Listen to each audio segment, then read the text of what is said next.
For more than 75 years, the National Health Service in Britain has been, well, so much more than just a healthcare system. It's really a cornerstone of the national identity. But here's the thing. The NHS you see today is a world away from the one that was first created. Its story is one of huge and, let's be honest, pretty controversial change. So let's go back in time.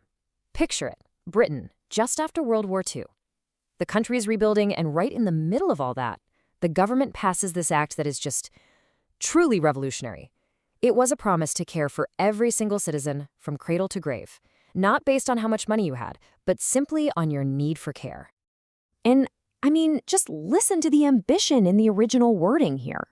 The 1946 Act didn't just talk about fixing you when you're sick. It aimed for a comprehensive service. That means everything: prevention, diagnosis, treatment, mental health, physical health, the whole shebang. It was a vision of total collective care. So to really get how that original vision has shifted, we're going to walk through 5 key chapters. We'll start with that original blueprint, then see how market ideas got introduced. We'll look at the boom in private finance, ask if there was a price to pay for it all, and finally explore the legacy that's left today.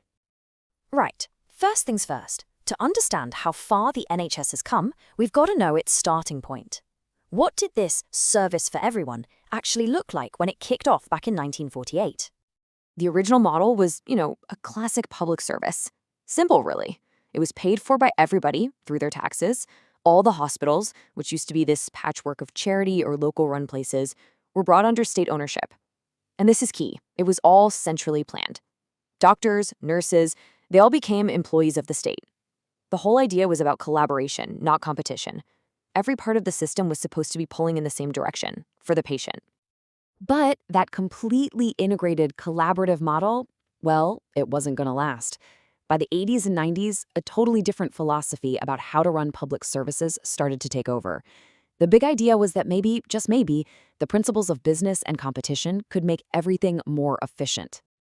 And this led to something called an internal market. So what does that even mean? Well, it meant that different parts of the NHS had to start acting like they were separate businesses. Health authorities became purchasers who bought care, and hospitals became providers who sold it. Suddenly, they had to compete with each other for contracts, which was a fundamental shift away from that original collaborative design. Now, this market thinking paved the way for a brand new method of funding huge projects, the Private Finance Initiative, or PFI. Here's the core of it. Instead of the government borrowing a ton of money to build a new hospital itself, a private company would fund it, build it, and even manage it. And in return, the NHS would pay that company an annual fee. Think of it like a very, very long mortgage or a lease for the next 25 or 30 years. And believe me, this idea did not just sit on a shelf. After 1997, the use of PFI just absolutely exploded, especially in the NHS. To politicians, it must have seemed like the perfect answer, right? You get all these shiny new hospitals built without having a massive upfront cost showing up on the government's balance sheet. And this quote from the health secretary at the time really captures that mindset.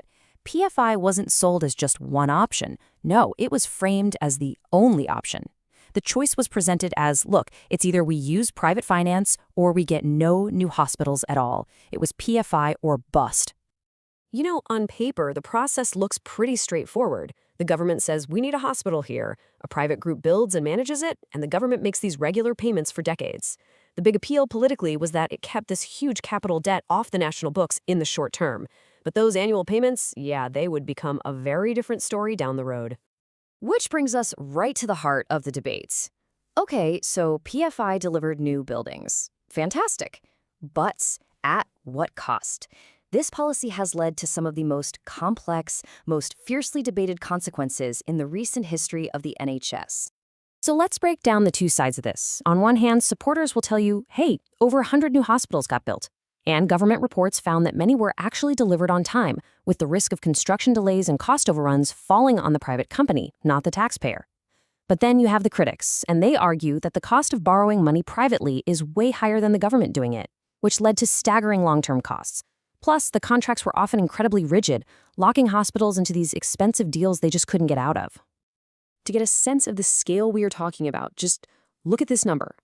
By 2010, the actual construction cost of all these UK PFI projects was around £68 billion. But the total future payment obligation, the full mortgage bill if you like, had soared to £267 billion. And we're not talking about small local clinics here. These were massive flagship hospitals all across England. Places like the Royal London and Queen Elizabeth in Birmingham, each costing well over £500 million just for the initial build. These giant PFI deals literally reshaped the physical map of the NHS. And this is really where the cracks started to show. A decade or so later, those fixed, long-term repayment costs became completely unsustainable for some hospitals.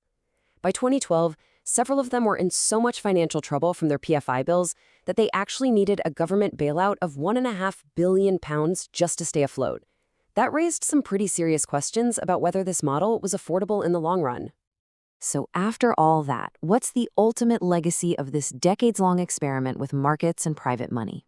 Well, one thing's for sure. The NHS that we have today is a fundamentally different beast from the one that was founded all those years ago. The PFI story has a pretty clear beginning, middle, and an end. Well, sort of.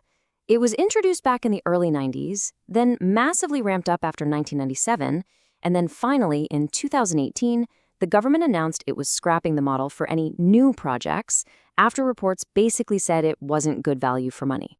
But, and honestly, this is the most crucial thing to remember. Saying no more new PFI deals does absolutely nothing about the hundreds of contracts that were already signed.